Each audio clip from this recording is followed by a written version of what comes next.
जिस व्यवसाय में वो आ रहे हैं उस व्यवसाय के लोग पहले से उसमें हैं, वो सबसे कमज़ोर व्यक्ति के रूप में उस व्यवसाय में देखे जाते हैं, सामान्यतया देखा गया है। असफलताओं से कभी भी किसी को घबराना नहीं चाहिए। आपका जो प्रश्न है वो उसी असफलता से आशंकित और आतंकित दिखाई देता है कि न्याय देने वाली संस्थाओं के ऊपर ये जिम्मेदारी है कि वो आम आदमी और कानून के बीच की दूरी के कारण जो उसको न्याय नहीं मिल रहा है वो ये सुनिश्चित करें। अब वो दिन लद गए जब आम आदमी को न्यायालय की टक्कर खानी पड़ती थी। सदैव एक बात हमको ध्यान में रखने की है कि यदि हम चाहते हैं कि हमें अच्छा समय आए तो उस अच्छे समय की शुरुआत बुराई के अंधकार से शुरू होती है। मैंने जो किया है उससे एक आदमी मर गया है, इसलिए मैंने मर्डर कर दिया है। इसका मतलब उसकी जो सोच है वो सोच एक असामान्य चित्त वाले व्यक्ति की सोच है।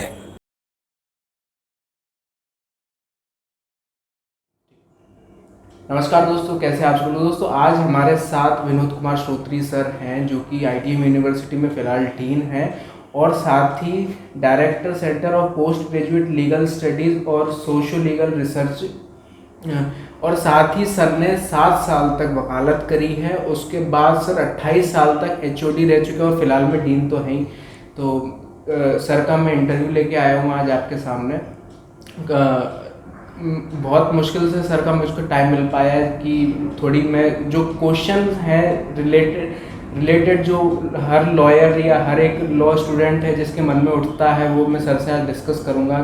तो सर सबसे पहला तो मैं आपसे ये पूछना चाहता हूँ कि जैसे जैसे टाइम बढ़ता जा रहा है सर, तो एक जो प्यार होता है सर लॉयर के प्रति वो थोड़ा सा कम होता जा रहा है सर। तो आप क्या समझते हैं कि कोई भी एक इंसान को लॉ फील्ड में क्यों आना चाहिए, लॉ की पढ़ाई क्यों करनी चाहिए, या फिर नहीं भी कर रहा है तो लॉ क्यों पढ़ना चाहिए, लॉ क्यों समझना चाहिए, जानना चाहिए? आपको क्या लगता है इस बारे में? धन्यवाद। आपके द्वारा जो ये मेरा साक्षात्कार लिया जा रहा है इसका उद्देश्य जहाँ तक मैं समझा हूँ वो यह है कि आप जनता को, जनसाधारण को ये बता देना चाहते हैं कि कानून के क्षेत्र में जो लोग आते हैं वो कौन कौन लोग होते हैं, वो क्या क्या करते हैं, वो क्यों आते हैं। जैसा कि आपने प्रश्न किया कि विधि के क्षेत्र में या कानून के क्षेत्र में जो लोग आते हैं वो किस उद्देश्य की पूर्ति के लिए आते हैं, या कानून के क्षेत्र में लोगों को क्यों आना चाहिए, इसका उत्तर बड़ा ही स्वाभाविक और साधारण है। हम सब या हम लोग जो इस धरती पर रह रहे हैं वो इस धरती पर रहने के लिए जो एक अनुशासन है, जो व्यवहार के नियम हैं, उनके अनुसार हमको अपना व्यवहार रखना होगा। इसलिए हमको ये जानना होगा कि हमारे व्यवहार के क्या नियम हैं। तो ये जानना प्रत्येक व्यक्ति के लिए आवश्यक है कि उसको क्या करना चाहिए और क्या नहीं करना चाहिए। इसलिए विधि के क्षेत्र में या कानून के क्षेत्र में हर आदमी को आना चाहिए। केवल उन्हें नहीं जिनको एडवोकेट बनना है या जिनको कानूनी परामर्शदाता बनना है या जिनको कानून का शिक्षक बनना है या जिनको न्यायाधीश बनना है। कानून की जानकारी प्रत्येक व्यक्ति के लिए आवश्यक है, क्योंकि हम सब लोग इस धरती पर जो रह रहे हैं वो एक ऐसे स्थान पर रह रहे हैं जो एक प्रभुता संपन्न या जिसे कहते हैं संप्रभु राज्य है। और किसी भी संप्रभु राज्य में रहने वाले लोग उस संप्रभु शक्ति के द्वारा बनाए गए व्यवहार के नियमों के अनुसार व्यवहार करने के लिए बाध्य होते हैं। और ये बाध्यता उनके ऊपर जो लागू होती है वो इसलिए लागू होती है जिससे कि वो कुछ ऐसा न कर सकें जिसके करने से उनको अथवा उनके साथ रह रहे अन्य लोगों को किसी भी प्रकार का नुकसान उठाना पड़े।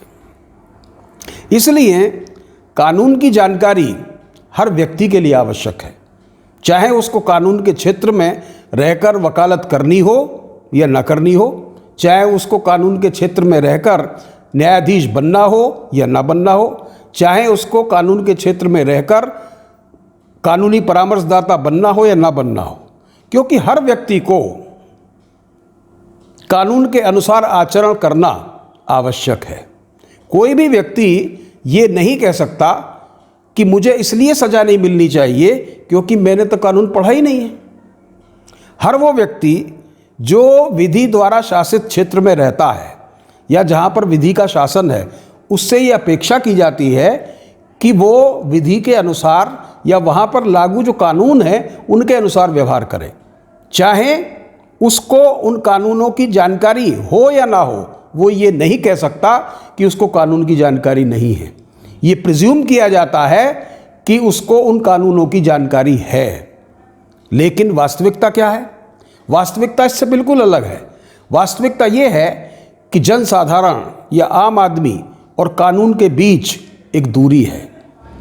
आज भी आज का जो आम आदमी है उसको क्या करना चाहिए, क्या नहीं करना चाहिए, इसकी जानकारी उतनी नहीं है जितनी उस देश किसी भी देश के विधि तंत्र में उसके लिए निर्धारित होती है।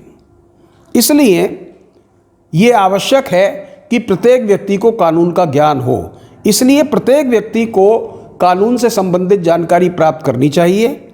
और ये जानकारी अब वो प्राप्त कैसे करें, कैसे प्राप्त करें, ये एक महत्वपूर्ण प्रश्न है।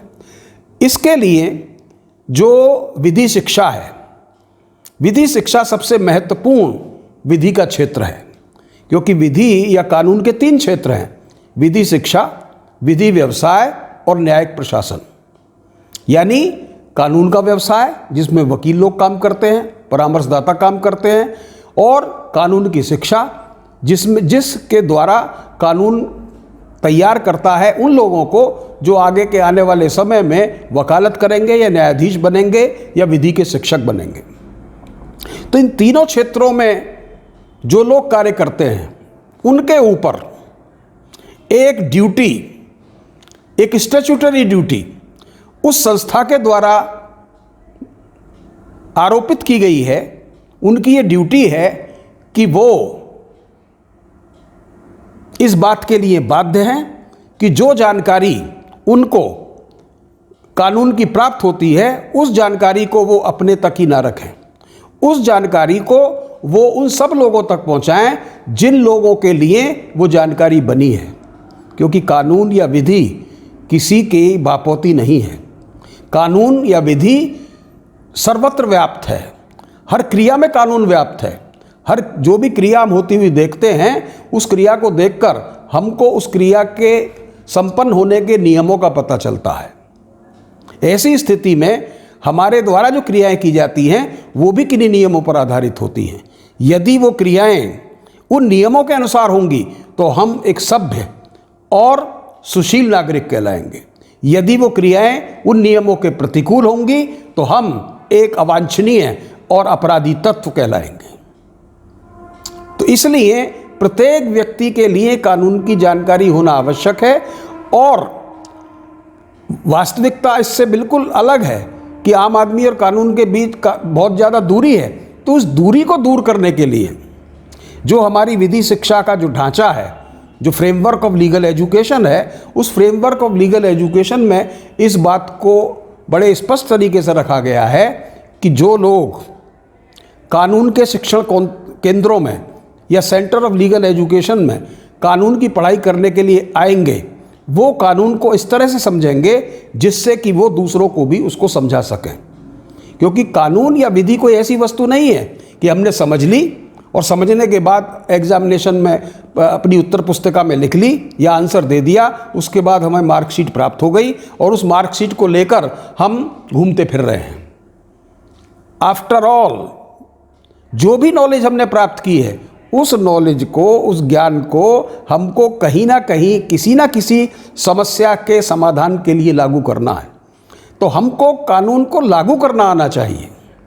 तो विधि शिक्षा के जो शैक्षणिक केंद्र हैं उनमें कानून की जो पढ़ाई आजकल अधिकतर जगह पर हो रही है, उसमें एक चीज़ की कमी है कि उसमें कानून पढ़ाया जाता है, विधि का शिक्षण दिया जाता है, लॉ की एजुकेशन दी जाती है, लेकिन लॉ को अप्लाई कैसे किया जाता है इस चीज़ को नहीं बताया जाता। हालांकि इस कार्य को करने के लिए जो विधि शिक्षा की नियामक बॉडी है, रेगुलेटरी बॉडी है लीगल एजुकेशन के लिए, बार काउंसिल ऑफ इंडिया, उसने व्यवस्था की है और उसने ये कहा है कि लीगल एजुकेशन में क्लिनिकल ट्रेनिंग भी होनी चाहिए और उसके लिए उन्होंने पेपर्स निर्धारित किए हैं जिसमें ये बताया जाता है कि जो जानकारी हम जो क्लासेस में लेते हैं उस जानकारी को हम उस स्तर पर समझें कि हम उस जानकारी को आम आदमी तक पहुंचा सकें, एक चीज़। दूसरी चीज़, जो जानकारी हम कानून की प्राप्त कर रहे हैं वो जानकारी मात्र जानकारी तक सीमित ना हो, बल्कि वो जानकारी या वो वैधानिक प्रावधान जिस कार्य को करने के लिए बने हैं उस कार्य को वो किस प्रकार करते हैं इसकी जानकारी हमको हो। हम जानते हैं कि कानून का उद्देश्य या विधि का उद्देश्य न्याय प्रदान करना है और न्याय विधि के द्वारा किस प्रकार प्रदान किया जाता है, जब तक विधि का विद्यार्थी इस बात की जानकारी नहीं रखेगा तब तक उसकी विधि की शिक्षा पूर्णतया निरुद्देश्य है, अपूर्ण है। तो इस अपूर्ण विधि शिक्षा को हमको पूर्णता की ओर लाना होगा और ये हम तब ला सकते हैं जबकि हम कानून की शिक्षा को कानून की शिक्षा के रूप में ना पढ़ें, बल्कि हम इसको ऐसी शिक्षा के रूप में पढ़ें जो शिक्षा न्याय देती है।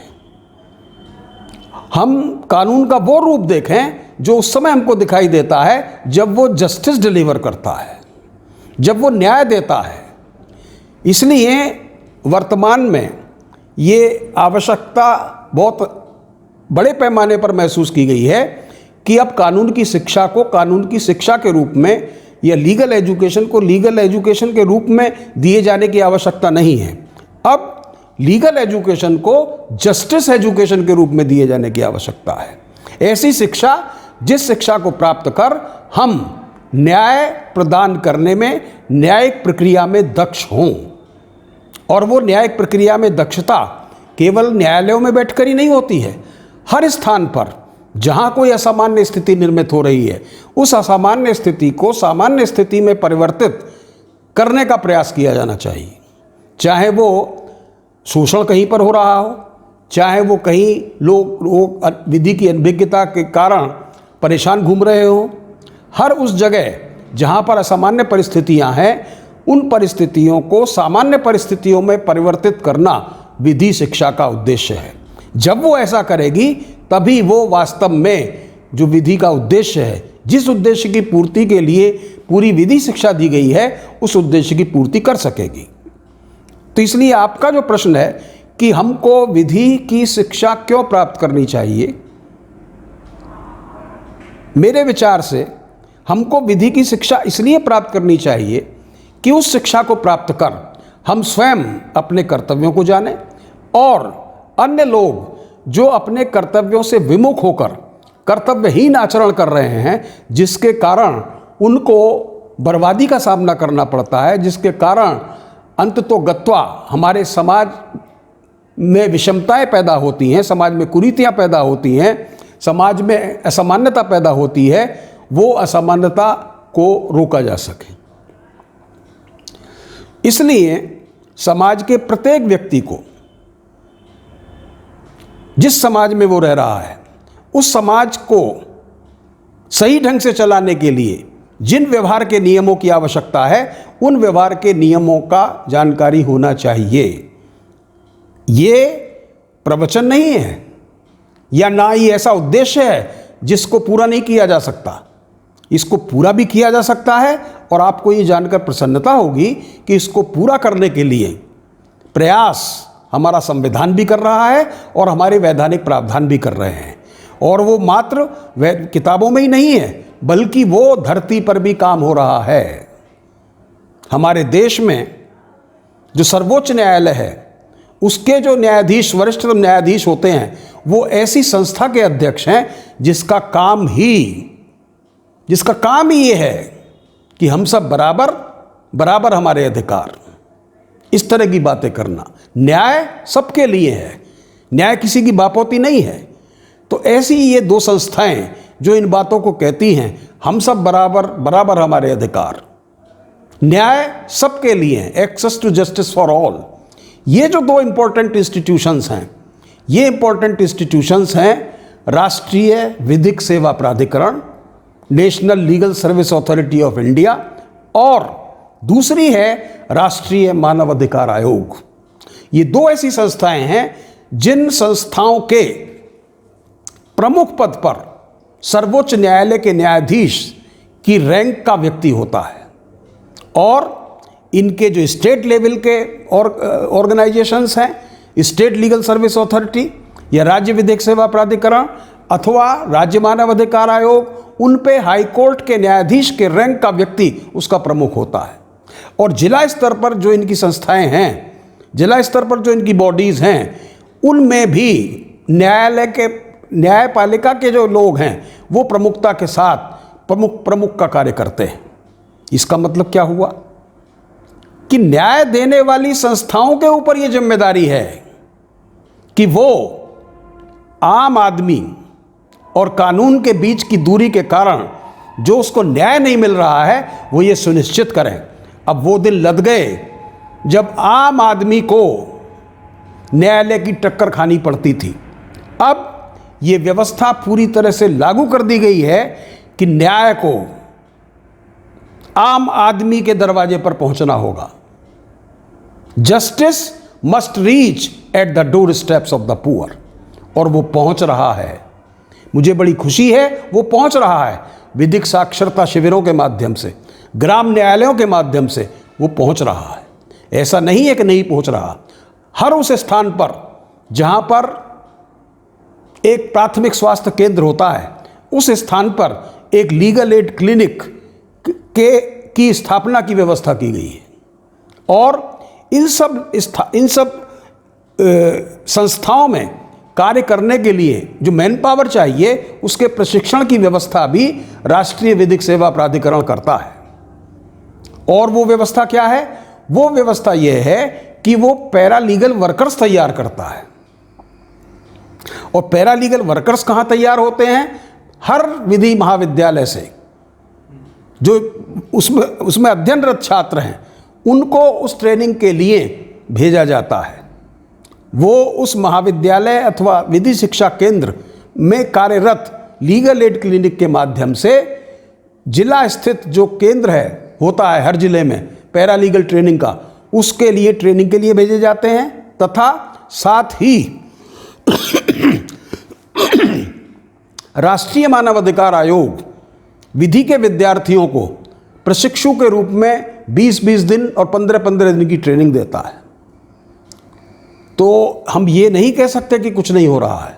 निराशावादी लोग और वो लोग जो समाज में डिप्रेशन पैदा करना चाहते हैं, जो लोग जो बुराइयों की तरफ देखते हैं, वो इस तरह की बातें कहते हैं कुछ नहीं हो रहा। ऐसा नहीं है, बहुत कुछ हो रहा है और बहुत कुछ आगे आने वाले समय में होगा। परिवर्तन की बयार बह रही है, पहले भी बह रही थी, आज भी बह रही है और आगे भी बहेगी। इसलिए हमको हीन भावना से ग्रस्त होने की आवश्यकता नहीं है कि हम ये सोचकर बैठ जाएं कि हर जगह भ्रष्टाचार है, हर जगह कुछ नहीं हो रहा है। नहीं, हमको ऐसा नहीं सोचना है।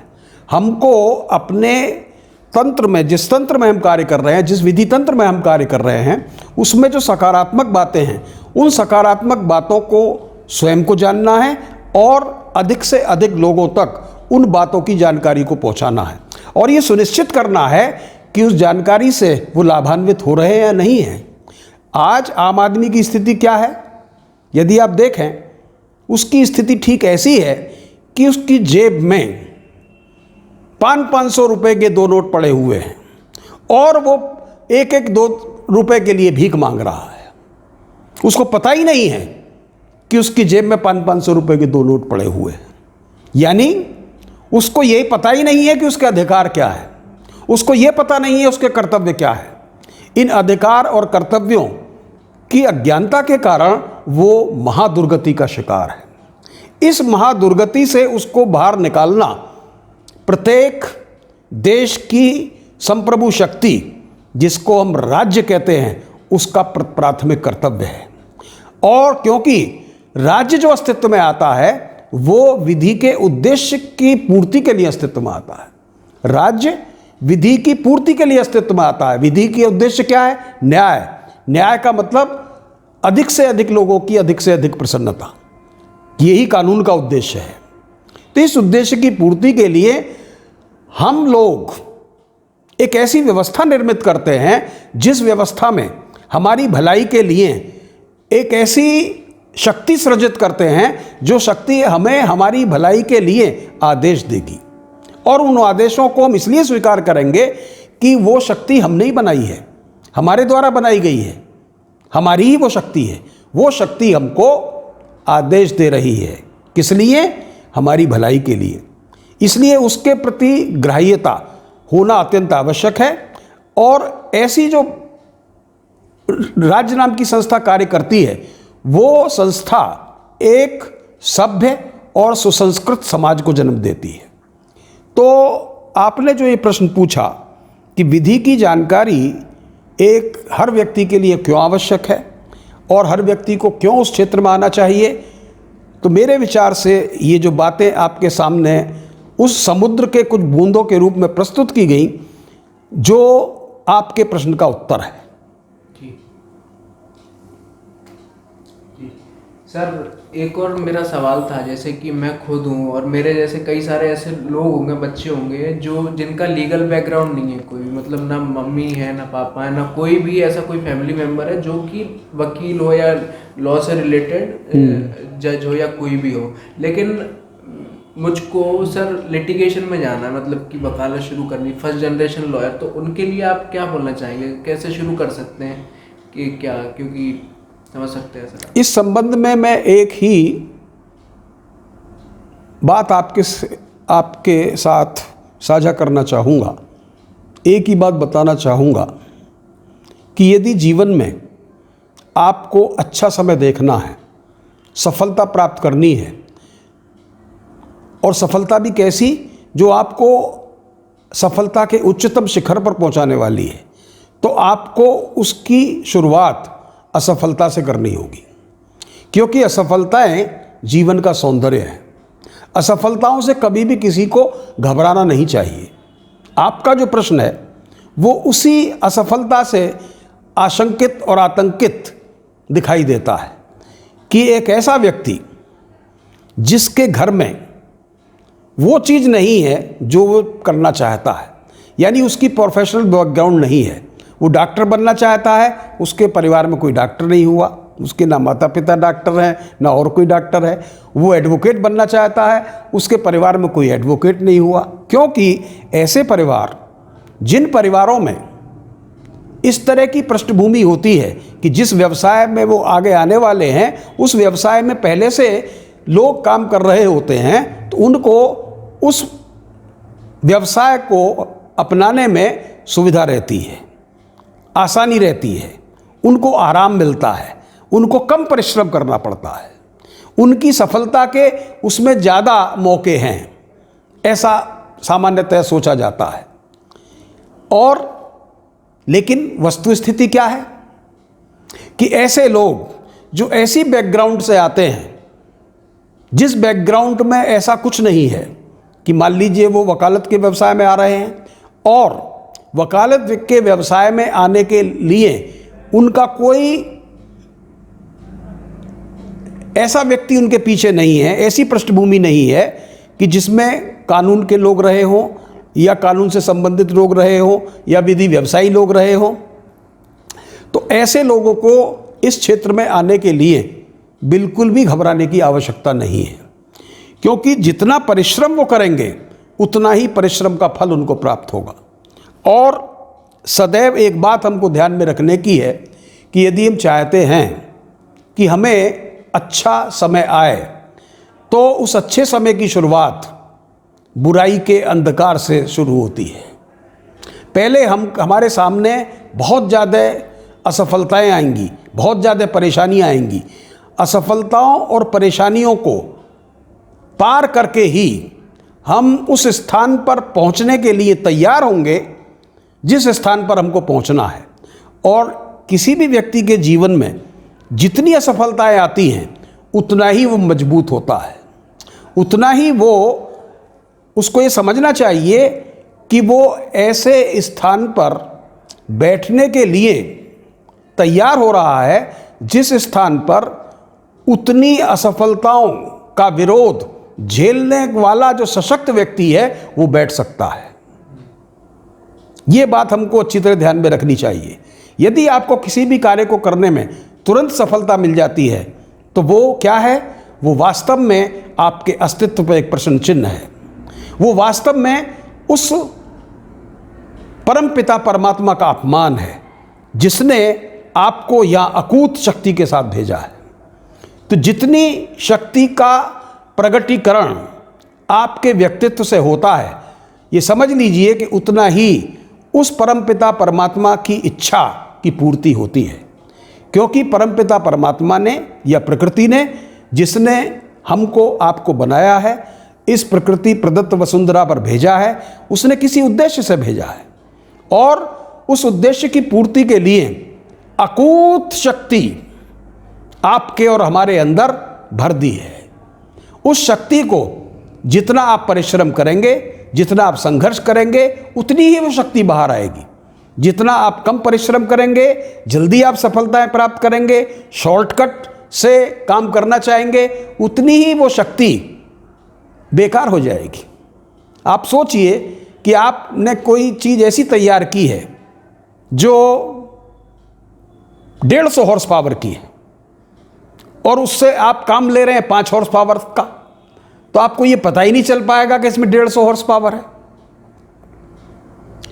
तो मानव का जो शरीर है, इस शरीर के अंदर जो शक्ति है वो शक्ति अनंत है।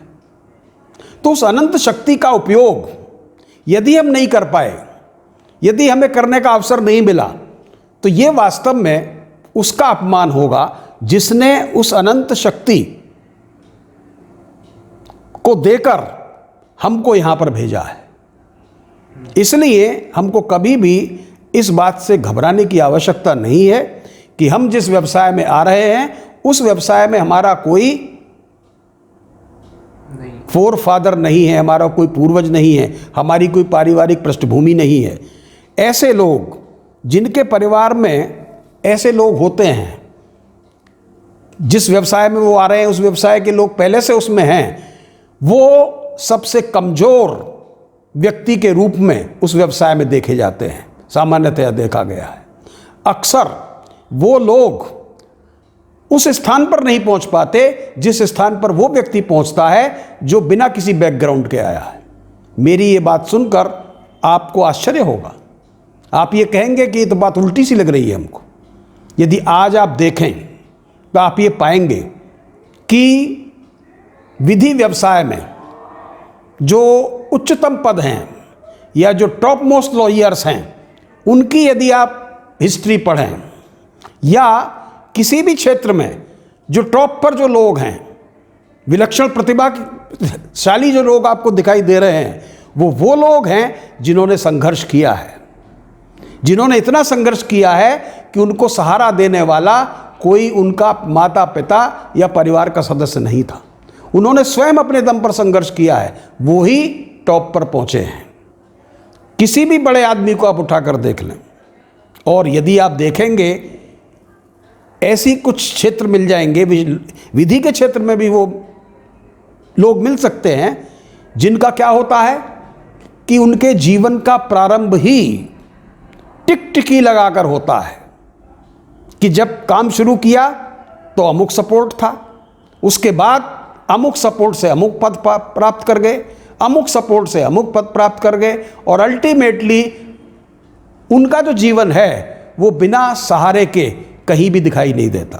तो ऐसा व्यक्ति जिसका जीवन या जिसने जीवन के जो ऊंचे सोपान हैं वो सहारे से प्राप्त किए हैं, वो कभी भी एक सामान्य व्यक्ति नहीं कहा जा सकता, वो एक कमज़ोर व्यक्ति कहलाएगा।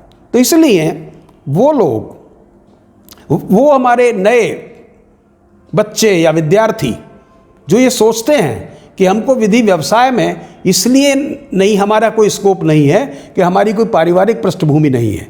उनको इस बात को ध्यान में रखना चाहिए कि पारिवारिक पृष्ठभूमि ज़्यादा दिन काम नहीं करती। अल्टीमेटली अंततोगत्वा उनको अपने अंदर प्रतिभा को विकसित करना होगा, और कोई भी प्रतिभा बिना परिश्रम के विकसित नहीं होती। प्रतिभा के विकास के लिए, उसके उन्नयन के लिए परिश्रम के अलावा और कोई रास्ता नहीं है। यदि आप किसी भी व्यवसाय में, चाहे वो विधि का व्यवसाय हो, चाहे वो चिकित्सा का व्यवसाय हो, कोई भी व्यवसाय हो, हर व्यवसाय में परिश्रम बहुत ज़्यादा महत्वपूर्ण है, और विधि के व्यवसाय में तो बहुत ज़्यादा परिश्रम की आवश्यकता है। क्यों? क्योंकि इस व्यवसाय में जब आप काम करेंगे या इस क्षेत्र में जब आप काम करेंगे तो आपके पास समाज के हर वर्ग का व्यक्ति आएगा, समाज के हर वर्ग की समस्या आपके पास आएगी। इसलिए आपको उस वर्ग से संबंधित जानकारी होना अत्यंत आवश्यक है। जिस विषय से संबंधित समस्या है उस विषय से संबंधित ज्ञान आपके पास होना आवश्यक है, और वो ज्ञान आपको इस आधार पर प्राप्त नहीं होगा कि आप किसी ऐसे परिवार से संबंधित हैं जिस परिवार की पृष्ठभूमि उस पृष्ठभूमि से जुड़ी हुई है जिस पृष्ठभूमि से संबंधित आपका व्यवसाय है। उसके लिए आपको परिश्रम करना होगा। तो मैं इस संबंध में ये स्पष्ट कर देना चाहूँगा कि विधि के क्षेत्र में जो लोग आते हैं, कानून के क्षेत्र में जो लोग आते हैं, उनको क्योंकि मल्टी डायमेंशनल काम करना पड़ता है, बहुआयामी काम करना पड़ता है, इसलिए उनको कम से कम पढ़ने की आदत, कम से कम परिश्रम करने की आदत को त्यागना होगा। यदि इस क्षेत्र में आप आगे बढ़ना चाहते हैं तो आपको अपना स्वभाव अधिक से अधिक परिश्रम, अधिक से अधिक पढ़ने का और अधिक से अधिक काम करने का बनाना होगा। यदि ये स्वभाव आपका रहेगा तो आप इस व्यवसाय में के उच्चतम शिखर पर पहुंचेंगे। और मैं ये भी स्पष्ट करना चाहूँगा कि इस क्षेत्र में केवल न्यायाधीश बनना ही महत्वपूर्ण नहीं है। इस क्षेत्र में काम करने वाला प्रत्येक व्यक्ति न्यायिक प्रक्रिया का अटूट अंग है। विधि के क्षेत्र में जो भी कोई कार्य करता है, वो चाहे एडवोकेट हो, चाहे वो न्यायाधीश हो, वो क्या है? वास्तव में वो न्यायिक प्रक्रिया के संगठक तत्व हैं। They are constituents of the judicial process.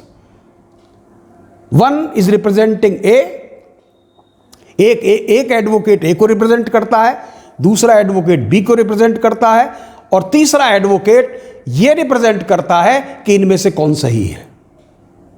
All the three advocates are doing the same thing, और वो क्या कर रहे हैं? वो एस्टेब्लिश कर रहे हैं what is right and what is wrong. They are doing, वो काम कर रहे हैं जो काम एक सही व्यक्ति को करना चाहिए। और एक सही व्यक्ति को क्या काम करना चाहिए? कि वो ये कहे, ये एस्टेब्लिश करे कि सही क्या है, और सही क्या है, गलत क्या है। यही न्यायिक प्रक्रिया का उद्देश्य है। इसी न्यायिक प्रक्रिया को हम जुडिशियल प्रोसेस कहते हैं, न्यायिक प्रक्रिया कहते हैं। और इसमें एक एडवोकेट एक पद को धारण करता है, वो न्यायाधीश कहलाता है। दूसरा दूसरे पद को धारण करता है, वो एक पक्षकार का अधिवक्ता कहलाता है। और दूसरा दूसरे पक्ष का प्रतिनिधित्व करता है, वो उसका अधिवक्ता कहलाता है। बेसिकली तीनों एडवोकेट हैं। किसकी एडवोकेसी कर रहे हैं वो? They are advocating the interest of justice. वो न्याय के हितों की स्थापना कर रहे हैं, वो न्याय के हितों के स्थापना के लिए कार्य कर रहे हैं। तो इसलिए इस प्रोफेशन में आने के लिए, इस व्यवसाय में या विधि व्यवसाय में आने के लिए हमको घबराने की आवश्यकता नहीं है। और हमको ये ध्यान रखने की ज़रूरत है कि हर असफलता के बाद सफलता मिलती है। ये प्रकृति का नियम है कि प्रकाश के बाद अंधकार, अंधकार के बाद प्रकाश, सुख के बाद दुख, दुख के बाद सुख। यदि आज आप दुखी हैं तो ये ध्यान रखिएगा, जितने लंबे समय तक आप दुखी रहेंगे उतने ही लंबे समय तक का सुख आपकी प्रतीक्षा कर रहा है। इसलिए कभी भी हमको सुख के प्रकाश में उछलने की आवश्यकता नहीं है और दुख के अंधकार में हमको अपने आप अंदर हीन भावना पैदा करने की आवश्यकता नहीं है। जी सर, अगला सवाल ये था जो कि मैं आपसे पहले भी पूछ चुका हूँ, लेकिन मुझे लगता है कि शायद बहुत सारे लोगों के मन में ये सवाल होगा कि हम लोग एज अ लॉयर, हम लोगों की ये ड्यूटी होती है कि हम न्याय के लिए काम करते हैं, लोगों के अधिकारों के लिए काम करते हैं। तो मान के चलिए सर, कोई हमारे पास कोई आदमी आया कि भैया मैंने खून कर दिया, प्लीज़ मुझे बचा लो। तो मान के चलिए सर मैं उसका केस लेता हूँ, तो ये तो मैं, जब उसने खुद ही बोल दिया कि मैंने खून कर दिया है और मैं फिर उसका केस ले रहा हूँ उसको बचाने के लिए, तो ये तो अन्याय वाला काम कर रहा हूँ। ये न्याय को कहाँ सपोर्ट कर रहा हूँ मैं? न्याय वाला, जस्टिस अगेंस्ट में क्या काम कर रहा हूँ मैं? तो इसके बारे में क्या आप कहना चाहेंगे? इसके बारे में मैं बड़ी ही विनम्रता के साथ स्पष्ट करना चाहूँगा कि जब भी कोई व्यक्ति एक अधिवक्ता के रूप में आपके पास आता है, आप अधिवक्ता हैं और आपके पास अपना परामर्श लेने के लिए किसी संदर्भ में या अपना बचाव करने के लिए आपके पास आता है, तो वो मानसिक रूप से उस समस्या से ग्रस्त होता है जिस समस्या का समाधान प्राप्त करने के लिए आपके पास आया है।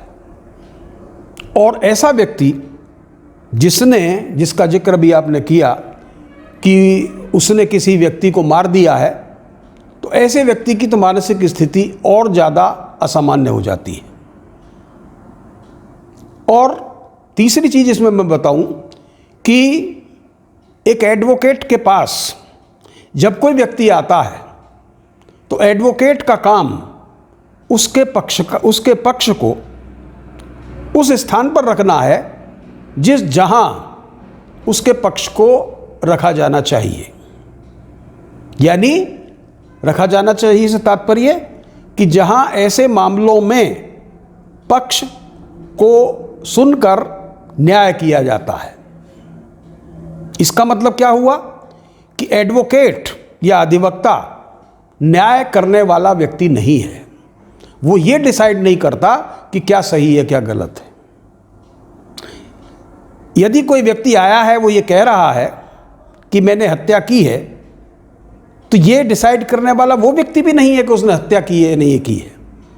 जो तथ्य उसके द्वारा प्रस्तुत किए जाते हैं या जो तथ्य उसके विरुद्ध प्रस्तुत किए जाते हैं, उनके आधार पर जो न्यायाधीश है वो ये तय करता है कि उसने जो कुछ किया है वो क्या है, वो हत्या का अपराध है अथवा नहीं है, वो कहीं ऐसा अपराध तो नहीं है जो अपराध हत्या की श्रेणी में ही नहीं आता हो।